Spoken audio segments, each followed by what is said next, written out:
सर्व मान्यवर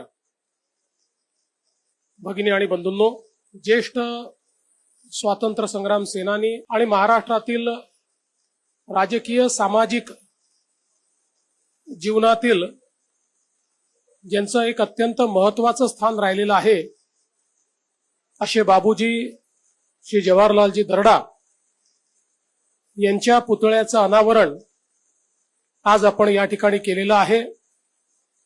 सर्वप्रथम मी त्यांना भावांजली अर्पित करतो। आपल्या सर्वांना कल्पना आहे की यवतमाळमध्ये आपल्या शालेय जीवनापासूनच स्वातंत्र्याच्या चळवळीची ओढ त्यांना लागली आणि त्यानंतर महात्मा गांधी, सुभाषचंद्र बोस अशा सर्व स्वातंत्र्य सेनानींच्या स्पर्शाने, त्यांच्या विचाराने भारावून जाऊन स्वातंत्र्य लढ्यामध्ये ते उतरले। युवांचं दल त्यांनी स्थापन केलं, त्या माध्यमातून विविध प्रकारचे त्या ठिकाणी आंदोलनं केली, सत्याग्रह केला, कारावास देखील भोगला आणि एक प्रकारे स्वातंत्र्याकरता जे जे करता येईल ते करण्याचा प्रयत्न त्यांनी केला।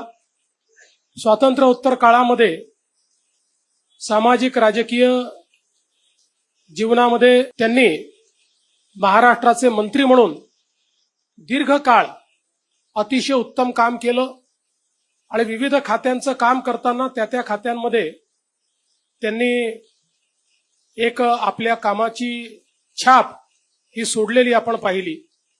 हे सगळं करत असताना लोकमत सारखं वृत्तपत्र की जे आज महाराष्ट्रातलं आणि देशातलं मराठीतलं एक अतिशय अग्रणी वृत्तपत्र आहे। हिंदी, इंग्रजी, डिजिटल सर्व प्रकारची माध्यमं जी आहेत त्यामध्ये लोकमत आपल्याला पाहायला मिळतो। त्या लोकमतची नीव ठेवण्याचं काम, त्याला मोठं करण्याचं काम आणि लोकमतला खरं लोकमत करण्याकरता लोकाभिमुक्त आणण्याचं काम हे बाबूजींनी केलं। आज आता तिसरी पिढी, चौथी पिढी ही देखील या ठिकाणी आपल्याला ऍक्टिव्ह दिसते। विजय बाबू आणि राजेंद्र बाबू हे दुसऱ्या पिढीचं प्रतिनिधित्व करतात। पण मला असं वाटतं की ही आनंदाची गोष्ट आहे की एका ज्येष्ठ स्वातंत्र्य सेनानी यांचा पुतळा मुंबईतल्या अत्यंत महत्वाच्या ठिकाणी, मला असं वाटतं की बॉम्बे स्टॉक मार्केट हे देशातल्या प्रत्येकाला माहिती आहे आणि त्याच्या समोर बाबूजींचा पुतळा लागणं हे आपल्या सर्वांकरता अतिशय आनंदाची गोष्ट आहे। मी या कार्यक्रमाकरता आम्हाला सगळ्यांना आपण निमंत्रित केलं त्याबद्दल आपले आभार मानतो आणि माझे 2 शब्द संपवतो। धन्यवाद। जय हिंद, जय महाराष्ट्र।